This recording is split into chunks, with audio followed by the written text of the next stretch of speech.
All right. Well, good afternoon, everyone. I have 12 o'clock. Thank you so much for logging in to our virtual town hall meeting.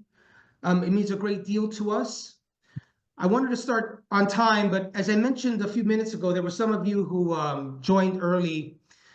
We have well over 250 leaders like yourselves who have RSVP'd and are going to join us today for our town hall. We also have two distinguished members of Congress that are going to join us as well, and they're currently in Washington, and I think one of our the members is in California. So throughout our time together, I'm going to have an opportunity to give them the floor because they wanted to have the opportunity to speak with you directly. But my name is Jason Polanco. I'm so happy to be here with all of you at our first annual virtual town hall.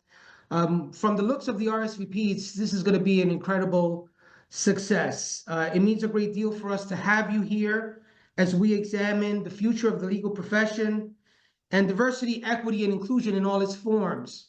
You know, before we begin today's virtual town hall, I'd like to take just a few moments to introduce some of the board members and members of the advisory council and members of the CLEO team that are here.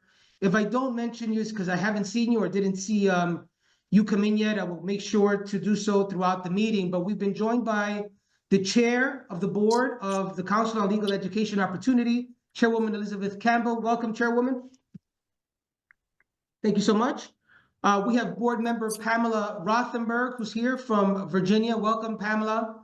Thank you. I see that, welcome. We have members of our advisory council who are also joining us. Thank you so much. Jeremy Garcia, who's here with us today. Thank you again. I see that former Chairwoman Angela Cox has joined us. Welcome.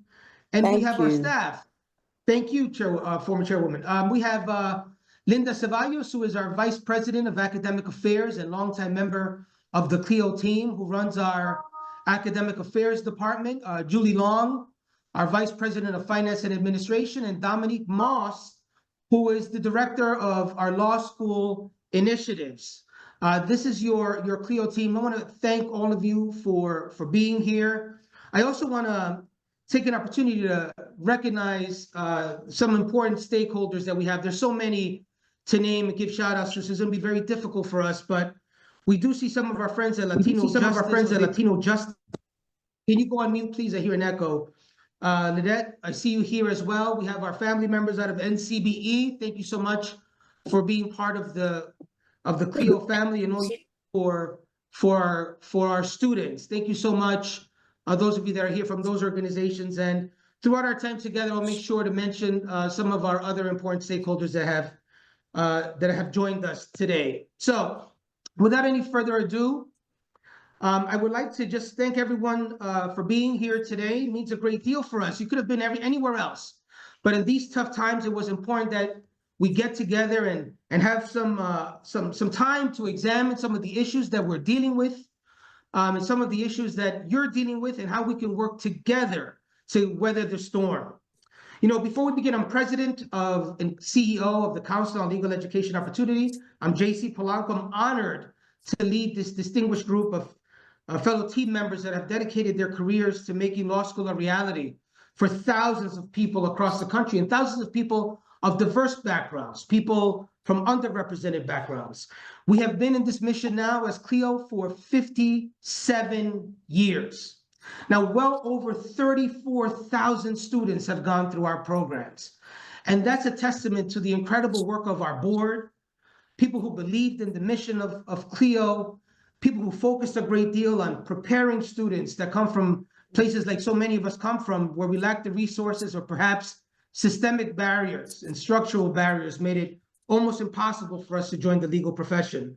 But CLEO has been preparing students to not only tackle a law school education, but prepare them for the rigors of law school. And we do so as early as freshman year in college, all the way through the bar exam. So I want to thank those law students, educators, legal profession, and CLEO alums that are here with us today. And it's because of you that we can continue being part of the solution and making the legal profession reflect society. Now, we have a long way to go. And I know that you know that. And I know that the political winds are tough and they're fierce and we're facing them together. But today's discussion is going to be on how we're going to tackle this together as a team. We're going to focus on three things. We're going to focus on the successes of CLEO and the impact that DEI programs have actually had. We're going to examine some of the threats to some of these initiatives, including budget cuts and legislative opposition. And then lastly, we're going to examine how we can move forward together to ensure that diversity in law schools and the legal profession remains strong. So this is not just a conversation. This is going to be a call to action for all of us. In today's meeting, we're going to have two very important alums that have gone through our programs. Congressman Bishop of Georgia is going to join us. Julie, let me know when Congressman Bishop from Georgia will be here and when Congresswoman Barragán joins us so that we can give them the floor. It is going to be very important to hear from them. They're at the forefront. They're battling this with us daily on the floor of Congress and making sure that their peers and those that they represent know that CLEO was important for their career and important for them to important to prepare them for the rigors of law school. So, you know, at CLEO, our mission has always been to level the playing field. We help aspiring lawyers that have been historically disadvantaged to enter the legal profession. We have never once, since 1968, turned a student away because of their background. Quite the contrary. CLEO has realized that there are barriers that are in place. We recognize that because of economic disadvantages that exist, we recognize that because of some legal disadvantages that have been put before them, that there are large groups in our society who have not had the same opportunity than others have. And what CLEO realized is that it's a lack of preparation, not lack of ability, not lack of dedication, but a lack of preparation and a lack of access to that preparation that keeps so many of our students from achieving their dreams of becoming attorneys. And in doing so, hurting society, because we know that diversity matters. We know that a legal profession that reflects society is one that truly understands the people that it serves, one that can represent the people that it's supposed to represent.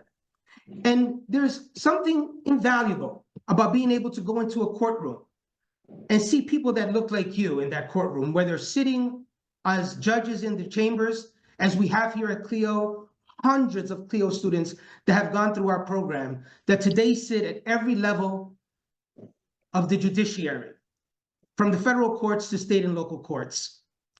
Whether you go to a corporate boardroom and see people that look like yourself in those boardrooms. To that end, we have countless members of our alumni who are sitting as partners of law firms across the country. So many that lead non-for-profit organizations across the country. It's so valuable to be able to know that we have reached out and have made it and made a difference in the lives of people across the country. I think often of some of the alums that are on our website that we often showcase through our videos, and we encourage all of you to visit CLEOinc.org so that you can see the impact that CLEO has had. In our meeting today, I see the chair of the New York State Workers' Compensation Board. In our meeting today, I know that we have the Chief Justice of the Criminal Court of Appeals for the United States Army.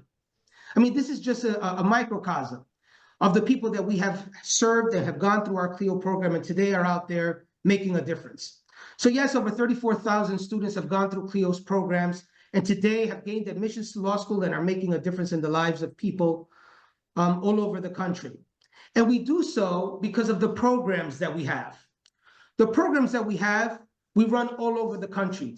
Just in the last year and a half, CLEO has had programs not only in Washington, D.C., we've been in New York City, we've been in Chicago, in Champaign, Illinois, in Albuquerque, New Mexico, in Richmond, Virginia, in Houston, Texas, and right now we're preparing to go to Arizona, in Tucson, Arizona, where we're going to have our academic affairs team led by Linda Ceballos continue the programming that is much needed in many parts of our country. We have spoken to many deans of law schools across the country, especially those in the West Coast and in the Pacific Northwest. They've shared with us some of the concerns that exist regarding law school deserts and pipeline deserts that exist. That is why we're filling that void daily, and we're working with law schools and alums, cases where we can provide our programs and prepare students that are currently in college that are thinking about their law school and how to go about it. CLEO has several programs that it holds. Can you go on mute, everyone? It's very important. Thank you. CLEO has several programs that many of you who are alums that are here know about. Our flagship program, the Pre-Law Summer Institute, is a program that runs for 6 to 8 weeks, and it helps students who have graduated college, who have applied to law school, who have been accepted to law school, and it prepares them for the first year of law school. Students spend 6 to 8 weeks with CLEO. Currently, there's 2 weeks online that they spend, and then they spend the remainder of the time where they actually dorm in the law school, live in the law school, and they get to take classes from actual law school professors. And some of the toughest subjects that us who are attorneys know: contracts, property, evidence. Some of the classes that they're going to face in their first year of law school, they would have had the entire summer with us here at CLEO preparing them. It provides them an opportunity to not only hear from law school professors, but to know other attorneys as they go on field trips to different courtrooms and to different law firms. By the time that the PLSI is complete, students are ready to excel in law school. It's one of the most important programs that we have. It's a world-renowned program. I constantly speak with alums who have graduated in the 70s and 80s, and they share their stories of how much they learned in that summer and how many friends they've made in that summer, and why they credit that summer at PLSI with CLEO for not only succeeding in law school, but succeeding as attorneys and have developed longtime friends. Some, believe it or not, actually found their spouses. And believe it or not, who would have thought that CLEO would have been a love connection? But I'm so proud of our Pre-Law Summer Institute, and it doesn't stop there. You know, we have programs like the Road to Law School and workshops that actually help students in their freshman, sophomore, juniors, and senior years. In their freshman and sophomore years, we begin the process of preparing students for the LSAT exam. We want to make sure that students are prepared, and we don't want to change any of the standards. We understand that CLEO, that often is a problem of access and preparation. So CLEO starts early, and we want to make sure students are prepared for the LSAT. So we start with them freshman and sophomore year, providing advice and some of the mentoring that they're going to need early on in their college career. So they start to think like future law school applicants. And we have an incredible program where deans of admissions, deans of financial aid, join CLEO and provide an entire weekend of workshops across the country so that students begin to develop those relationships that they otherwise wouldn't have with law school officials. It is a great program because from that freshman and sophomore year, they continue on in junior and senior year to take practice LSAT exams. We help them prepare with their law school application. We also help them prepare their diversity statements so that they can have a good life as they begin their process of applying to law school. So as you can see, it is an incredible pipeline program that we have. And there's a great visual on our website at CLEOinc.org. I encourage all of you to visit that website so that you can take a look at what CLEO's been up to, how our pipelines have operated. And I'm just so happy to share that for the last 2 years, we have had Mitchell Hamlin Law School in Minnesota. And I see that Ms. Van Leer is here with us. Thank you so much for all you do and all you've done for our students. Because of Mitchell Hamlin, we've had 2 incredibly successful classes go through PLSI at Mitchell Hamlin in Minnesota, and today they are succeeding in law school. So very excited about our programs and how incredible they have been in shaping future students attend law school. Now, you know, the current political climate is concerning, and I want to talk about that with all of you because I think it's very important that we all know exactly what's happening and why we're concerned about some of these cuts that are impacting us. Now, Julie, would you let me know as soon as you see one of our members of Congress join? I can't see you because we have so many folks here with us today. Yes, I will, JC. Thank you. Thank you. The current political climate is concerning for all of us. Here at CLEO, we're working relentlessly for our students. You know, while these attacks are happening, and we see them daily, diversity, equity, and inclusion, something that has been so important for so many of us here, has become a dirty word or a dirty phrase. I recently participated in a panel in which I was told that there are parts in this country that refer to diversity, equity, and inclusion as didn't earn it. And it breaks my heart to think that there are people out there that have subscribed to this nonsense. And the ramifications are serious. We have seen that in the last 2 years, there have been incredible cuts to diversity, equity, and inclusion initiatives, not only in the private sector, but in the public sector. It's absolutely amazing. Now, think about this for a second. Just before the latest cuts that we've all seen online and we've seen in the news, 32% of all Fortune 500 companies have completely eliminated all diversity, equity, and inclusion initiatives. It's absolutely abysmal.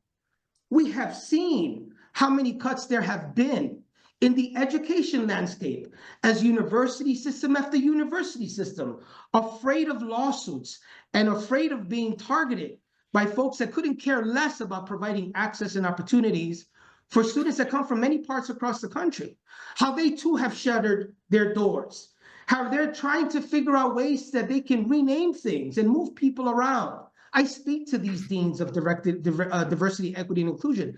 The panic is real. And it's important that we finally say enough is enough and we get together as leaders in this community and talk about why this madness must stop. Over $120 billion in annual spending have been slashed in federal, state, and local governments, including businesses across the country. This is going to have a direct impact in pipelines like CLEO, pipelines like Latino Justice, and also many pipelines across the country that we work with in order to make law school a reality for people that come from places like we did.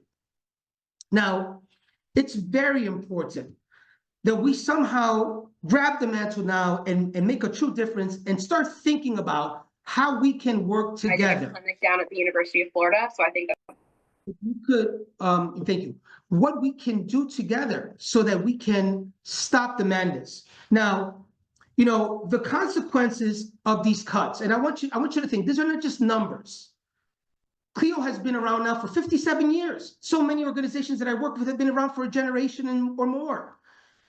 And we have actually made a difference when we see our alums, we see them and we see them in action, and we hear from their clients as they tell us how happy they are with their services.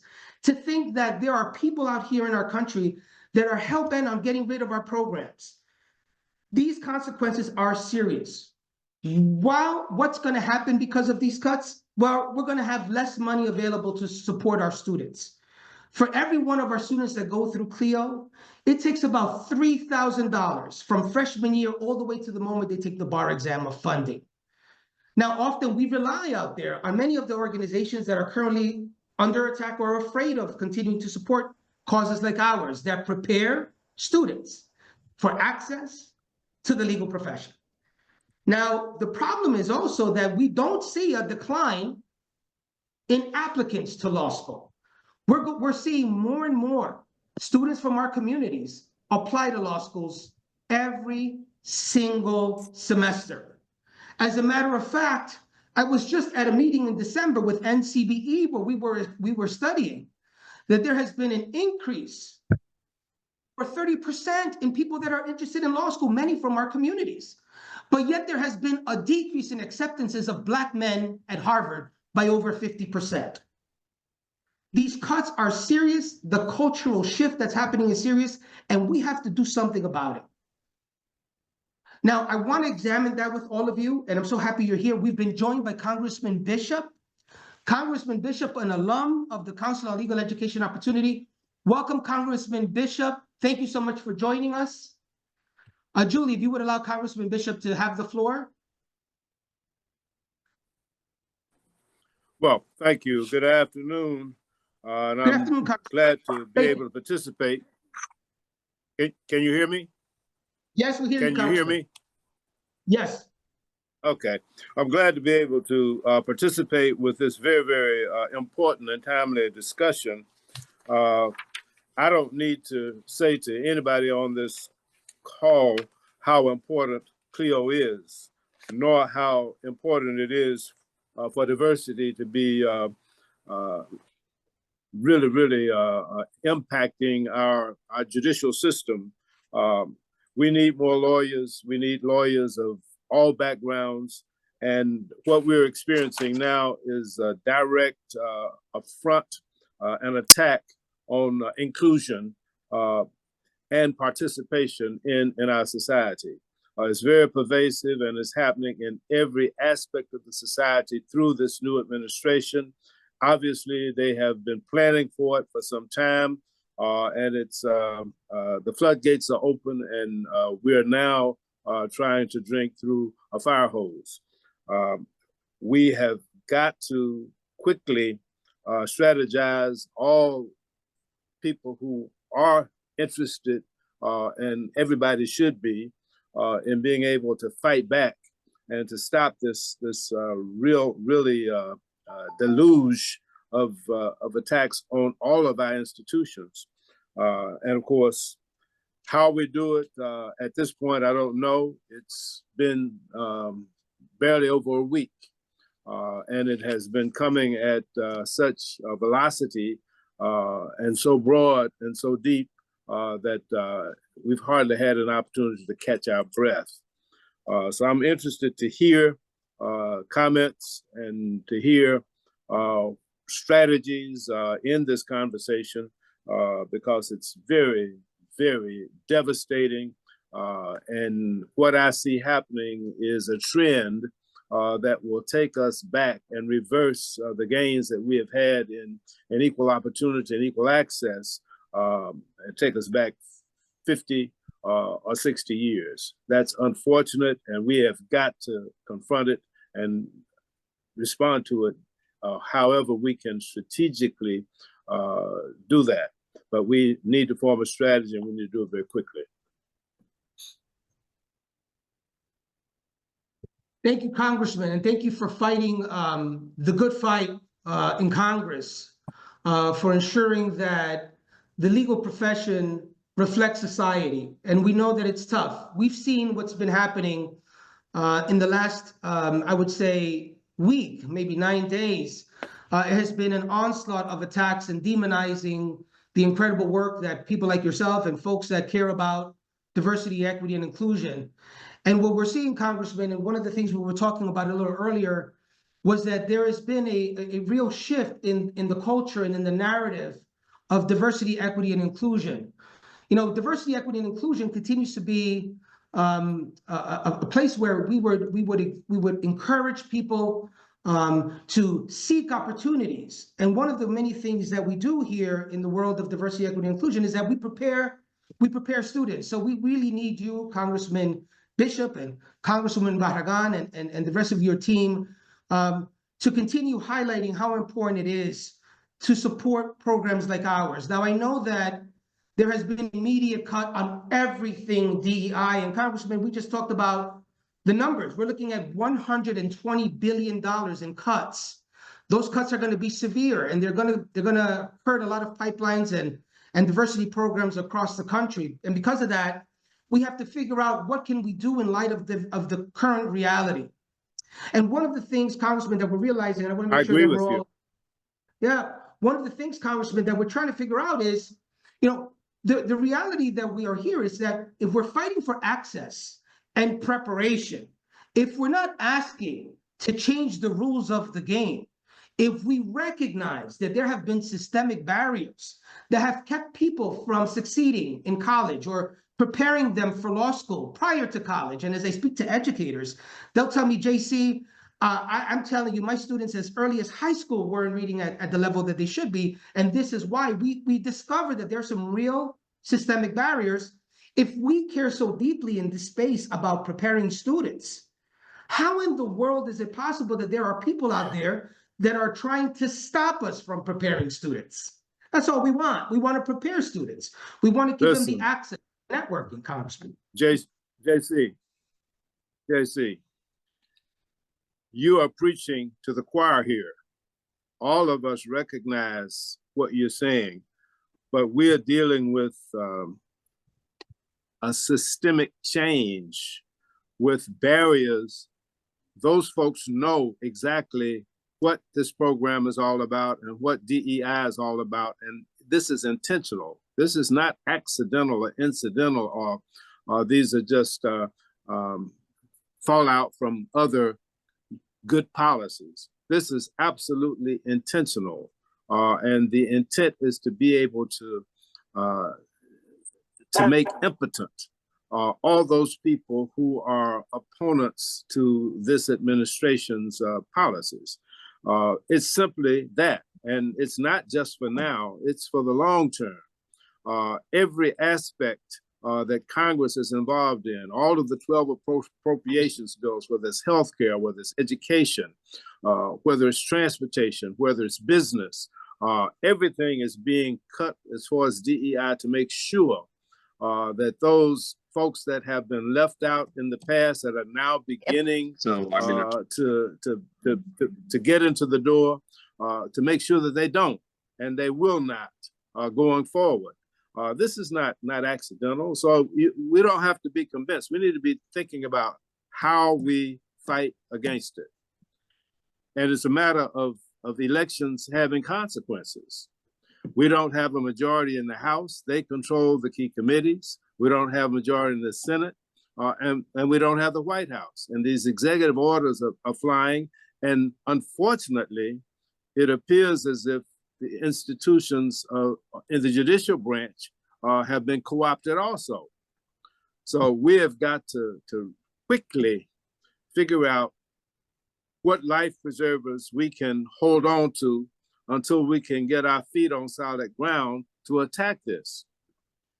Right. This is not accidental. This is intentional, and it's a result, a direct result of the election outcome. That's what this is about. Politics is who gets what, when, and how, and it's the elected officials that make those decisions, and that's what we're suffering from. We did not perform as well as in the last elections as we needed to, and we are paying the consequences now with just these last few days, and it's going to get worse. Yeah. Well, Congressman, thank you so much for those comments, and thank you for highlighting that. It means a lot to us, and those of us that are here today, thank you for sure for sharing your perspective and what you're working on in Congress. And one thing that I got from the Congressman is clearly that we need a justice system that looks like us. Our politics has to reflect us. And that perspective is much needed in our communities. So we cannot be silent. We hear you loud and clear, Congressman. We have to fight back. And the way we fight back is by working together and thinking of strategies that are going to be successful.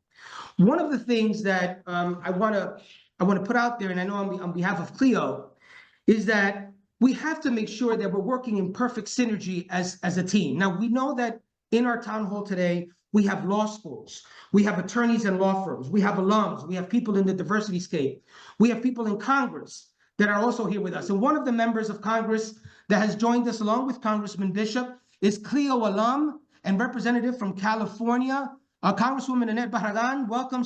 Thank you so much for joining our town hall today. Thank you for having me. Are you able to see and hear me okay? Yes, we hear you, Congresswoman. Your colleague, Congressman Bishop, is still here. Oh, fantastic. It's great to have my colleague also join. I want to thank you, Juan, for all the work that you and CLEO do. I myself, as you mentioned, am an alum, and I attribute CLEO to my success. I would not be where I am if it were not for CLEO. And your work has allowed young people from low-income communities, communities of color, to receive such critical assistance, to be able to succeed in law school, just like I did. I believe that I was in the top 10% of my law school class, which opened so many doors for me because of CLEO and giving me that CLEO edge. That summer pre-law institute was unlike any other. And so I wanted to be here today to thank you, to let you know CLEO has a special place in my heart and how much it has meant to me. But also to so many others. I have still in touch with other CLEO alum who have told me about the difference it's made in their lives, and they also are successful. You know, my parents were immigrants. My mom only had a third grade education. I had no lawyers in my family. And all of a sudden, CLEO introduced me to lawyers, a network, but more importantly, the skill set that I needed so that when I got to law school, it was almost a situation where I was waiting for it to get hard because the Summer Institute had been so rigorous and had done such a service for me. And these are challenging times. We know that that every program that's promoting diversity, equity, and inclusion is under attack. And that's because there are some people who don't want to see us succeed. There's so many people who don't want us at the table, because when we are at the table, we have the ability to influence policy. We have the ability to make policy and make sure that we're included and that our initiatives and priorities are included, so that the hate and the discrimination that we've seen in the past doesn't continue. And of course, we know the Supreme Court has also taken an axe to programs that have supported diversity, equity, and inclusion. You know, coupled with this new president, has made it a priority for an end to these programs. But we have to continue, number one, to stand up, to speak out, to encourage companies to do the right thing, law firms to continue to invest and continue their programs to include diversity, equity, inclusion, which we know are a huge value, not just to the company, but to the entire country. And now we've seen with the stroke of a pen, just with the incoming president, what I'm calling it really is the shutdown of this administration of programs that they don't like, which again is another threat. But it really is about us continuing moving forward. People say, what can you do? I said, what you can do is press ahead, get the education, be at the table, get the skill set to be the lawyer, not just to represent yourself, but really to represent others, our communities, and to be there at the table. So we can't give up. And I want to just tell the CLEO alum, the students of CLEO, is that this is a critical time, and there couldn't be a better, more critical time for you to press on, to get your law degree, to study hard, so you can be that next generation of lawyers, because you are the next generation of lawyers, to have the tools and the support and the mentorship here at CLEO and throughout the legal community to do the hard work, which is what we're doing now, and fighting back and representing those.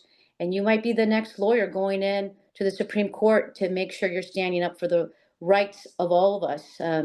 And so I want to just thank CLEO and all of you for your continuing leadership, your resilience, your dedication. I'm in your corner. Juan, I also want to take this opportunity to make a small announcement. I'm so committed to CLEO that today I'm going to pledge to give $25,000 to CLEO to help you in your programs, because I think this is so very important to students. So thank you. Thank you so much, Congresswoman. That would be absolutely amazing. We thank you so much for your support, and we want to thank Congressman Bishop for being here. Your words of inspiration and letting us know what's happening on the ground matters. Your gift today, your contribution, and your support of CLEO, it goes such a long way for our students, especially during this time. Thank you so much, Congressman. I know it's early out there in California, but we really appreciate all your support, and Congressman Bishop for being here with us.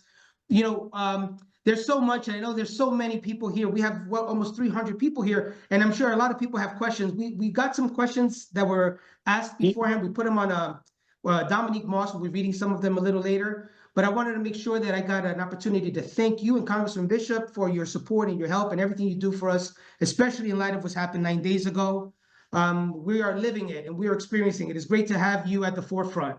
I hope you can stay with us just a couple more minutes while I share with you some good news about some of the things that we're working on here at CLEO, and what we can do to fight back. Because one of the things that I got from Congressman Bishop and Congresswoman Barragán is that we can't stay silent. While they're fighting for us, we also got to fight. We got to strategize. So we cannot afford to be silent. And some of the things that I think are important for us to just consider is this: law schools must continue to keep DEI a priority. Now, I know that that's easier said than done, but we know that despite the pressures that exist, law schools must continue to invest in pipeline programs like CLEO, so that we can continue supporting students and navigate law schools, help them to admissions to the bar. Because we have the support of NCBE, which have entered into a multi-year grant with us, we're able to support our students pass the bar exam as well. So imagine a pipeline where you could come in as early as freshman year and know that you're going to have a bar exam coach with you at the very end. It means so much to us for law schools to continue working with us to fill the gap. Now, this is what's so great.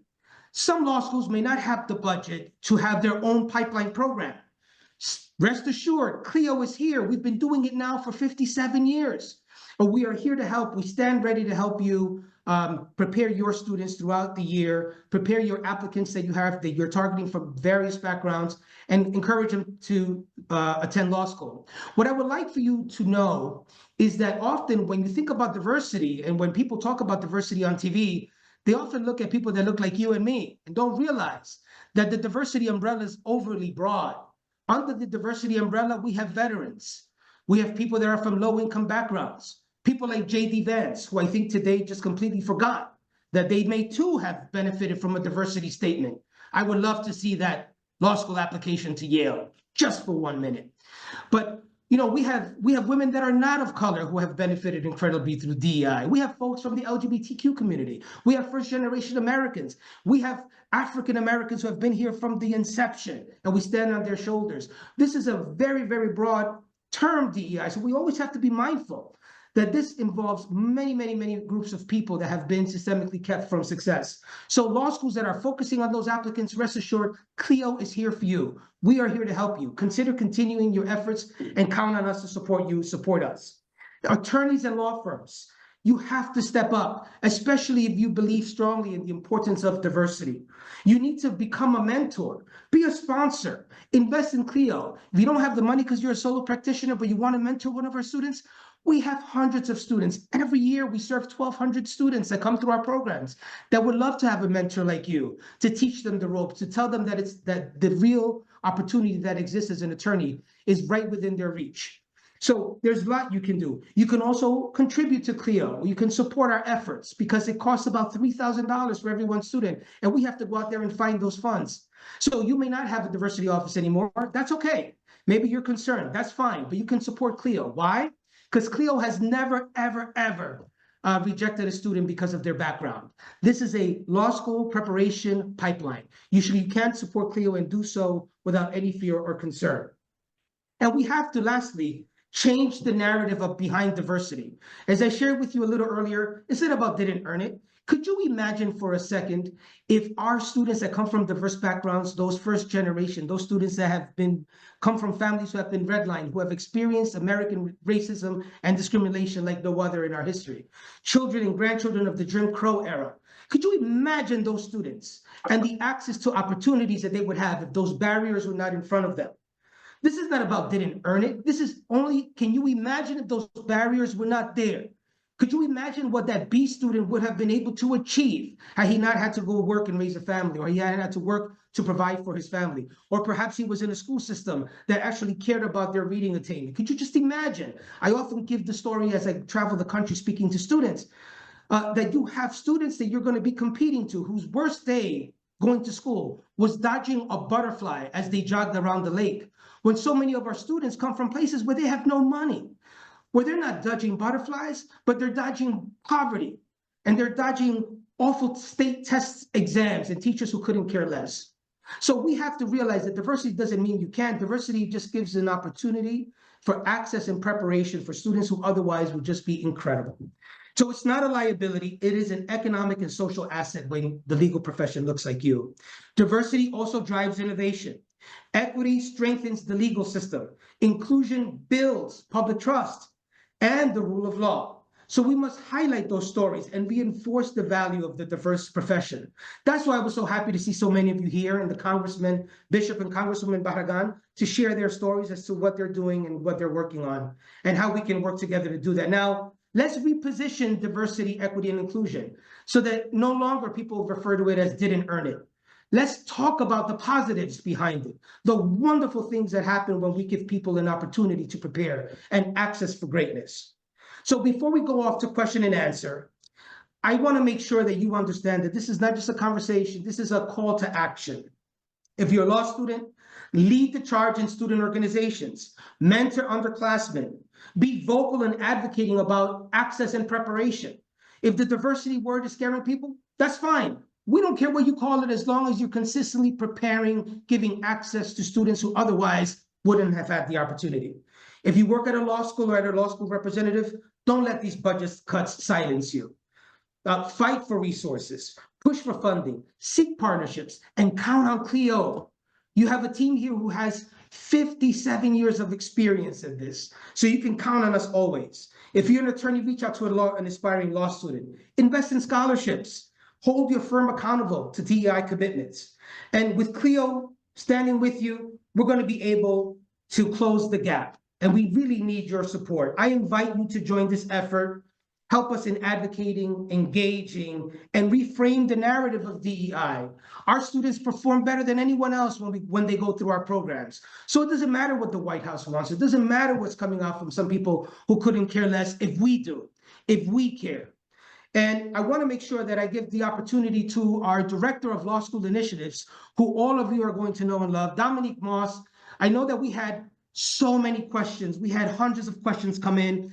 You were able to join some of them and merge some of them. And could you go ahead and open up the question and answer that you received from the participants? Absolutely. Good afternoon, everyone. And for those whose questions we do not get to, we will follow up with email.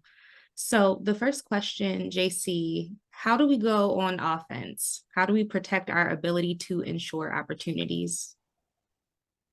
Yes, thank you for that question. And if anyone on the team, I know that we talk about this daily, Dominique, Linda, and Julie. It's our lifeblood and our wonderful board. So many of our members are here. Thank you, board members and advisory council members, for being here. You know, one of the things that I'm afraid of and I'm very concerned about is the constant bad news that we're getting. Every time we go on CNN.com or every time we go on MSNBC or open the New York Times or whatever periodical, you read about more DEI budget cuts. And I often wonder if that's going to discourage our students. I often wonder if that's going to discourage people from applying and thinking that they don't have a shot. I want you to know that, please, by no means are the headlines that you're seeing, should those headlines discourage you for pursuing your dreams of attaining law school. We at CLEO are here to help you achieve that greatness. We see an increase in application in some sectors, but we're seeing a decrease in admissions. So what do we have to do together? What we have to do is examine that the decision of the Supreme Court of 2023, the Students for Fair Admission versus Harvard, that ended affirmative action in college admissions, does not end the opportunity that you have in explaining how your background has driven you, has inspired you, has impacted you in becoming an attorney or in seeking an opportunity for law school. That's very important. So what we want to do with you at CLEO, be part of CLEO, what we want to do is make sure that you are able to tell your story in your essay. Don't shy away from the fact that I speak to countless incredible Black women who have been fighting at the forefront of every aspect of our society, who are concerned now about this. Write about how being a Black woman has inspired you. Talk about how Black women have inspired you and why you want to enter the legal profession. How has that shaped who you are and who you're going to serve?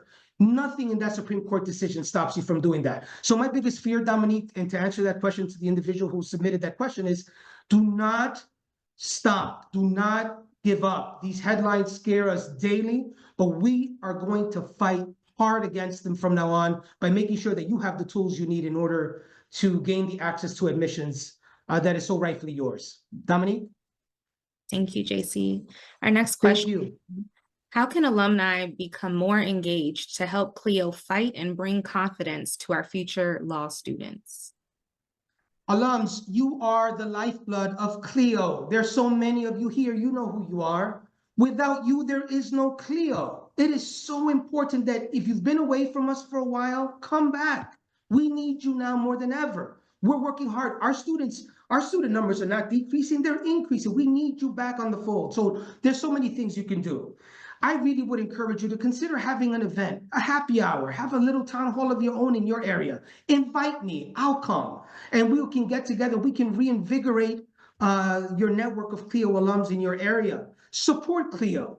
You know, I often kid around that we have all the money we need to change the legal profession moving forward. We have every dollar we need so that the law profession reflects society. But the problem is that that money is currently in your checking accounts. So please write those checks over to CLEO, donate to CLEO, support CLEO in any way you can. So CLEO alums, you're our lifeblood. Please, this is a time that we need you involved. And one thing that we're noticing is that stakeholders, people like MCCA, we thank so much every day for their support, and the countless law firms that are here today that support us. So many ask me, JC, can you show us some of the numbers? Where are our students today? So we've launched an initiative to provide that information to them. So if you're an alum, please reach out to us. Tell us, where are you today? Where are you working? How was your experience? Because our stakeholders want to see, where are you today? So please, when you hear some of our staff, when you get an email asking you, where are you? Take the time to fill those cards back. And please pay attention to what's going on in your emails. We have an incredible array of events going on across the country. We would love to see you there. You could visit cleoinc.org/donate. We would especially appreciate your support for the CLEO Edge reception. Julie, can you be so kind, or Dominique, if you could put the date and location of the CLEO Edge reception this year? It's in Washington, D.C. at the office of Greenberg Traurig, who are one of our main benefactors. They are actually hosting the event for us. So we're so happy to see that Greenberg Traurig is holding the Edge reception in April. And we're going to have Julie put that information as well as the link for you on the chat. I encourage all of you not only to attend, but to support, because we need your support now more than ever.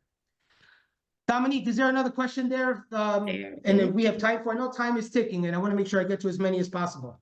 Absolutely. I believe this is coming from a pre-law student. How do I navigate building a professional network in law if I don't have pre-existing connections? Oh, Dominique, you would think that's a softball for me. You know, like Congressman Bishop, I think you'd appreciate this one, and Congresswoman Barragán. I didn't have any lawyers. Many of us that are here today didn't know lawyers. I mean, the only lawyer I knew were from TV. And I often say that Matlock was my mentor. He was a lawyer from TV named Andy Griffith. So I didn't know any lawyers. So I don't blame you for asking the Harry question. Mason Really... was my mentor. Oh, he was. Congressman, that was my guy, him and his hot dogs. But that's all I had. Yeah. I didn't know anybody. My mom used to clean the office of a lawyer in the area, but I never got to meet him. So many of our students, Congressman Bishop, fall under the same umbrella. And because of that, it's so important that you know that you have organizations like CLEO you could count on. You can join us, and you can be part of. Linda Ceballos, who's our VP of Academic Affairs, has a program called CLEO Connections that currently a firm in Washington called Goulston & Stores is currently sponsoring. They've been great, but they provide an opportunity for pre-law students to come in and actually speak with attorneys, meet attorneys, and begin the process of developing a network. And please don't shy away from joining LinkedIn and including all of us. Here at CLEO, we have so many alums that are part of our network. Don't be afraid to join our CLEO Inc. LinkedIn family. We are very well connected here. We want our connection to be your connection. You know, I've been teaching for 25 years this year, and I often tell my students that it's not who you know, because you can know a lot of people. Just take a look at my Instagram. But it's who knows you that matters. So it's so important. That question matters a great deal. Get out there and put yourself in a position where people know who you are. CLEO is here to help you. Our alums are here to help you. And we can't wait to get started. So please join our program. Stop by the CLEO Edge reception on April 24th and be part of the networking there as well. Do we have time for one more, Dominique? I believe we do. Thank you, Dominique. Of course. Considering the gradual removal of DEI programs in the workplace due to recent events, should prospective law students be prepared for the removal of DEI funding, programs, and classes? And how can we combat this? Well, that's a great question. That is an amazing question. And I know there's so many of you that are here that are currently working in the federal government. And I don't want to put you on the spot by giving you the mic, but I know who you are and I see you and I appreciate that you're here considering what you're dealing with right now. So this question is very pertinent. That is why it's so important for lawyers that are in the field to mentor and provide the support and the access and opportunity to those future attorneys that's so badly needed in this environment. Now, that actually means giving them the access to you and the knowledge that you have that is priceless. Give them the access to apply to those internships. Here at CLEO, we've never asked for a handout. We want no hookups. Just tell us about the opportunity. Tell us that it exists. Make it so that our students could apply for those internships. You can send those job postings to CLEO, and Julie Long, who is our VP of Academic Affairs, she can post it on our CLEO Connections website on our portal so that people across the country could apply to those jobs.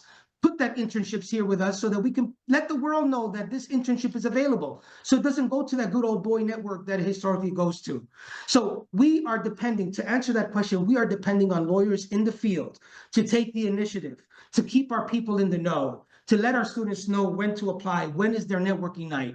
Let them know, let us know so that we can give them the good word. And more importantly, continue supporting law school pipelines like CLEO. There's so many law school pipelines that are here today in this town hall, and thank you for being here. We're part of a bigger group, but we work together on these endeavors.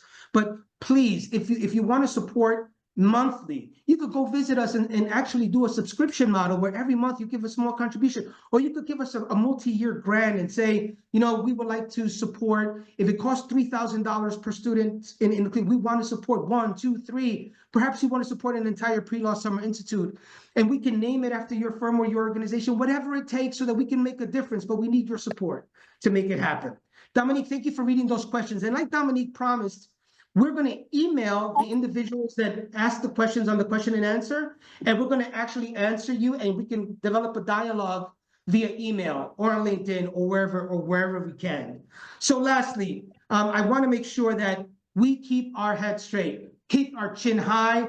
The weather is going to be more stormy than ever before. We see it happening. Nothing can stop us when we work together. CLEO has prepared over 34,000 students for law school. We won't stop now. DI funding is being slashed, and you heard $120 billion. So we have to fight internally to protect these programs.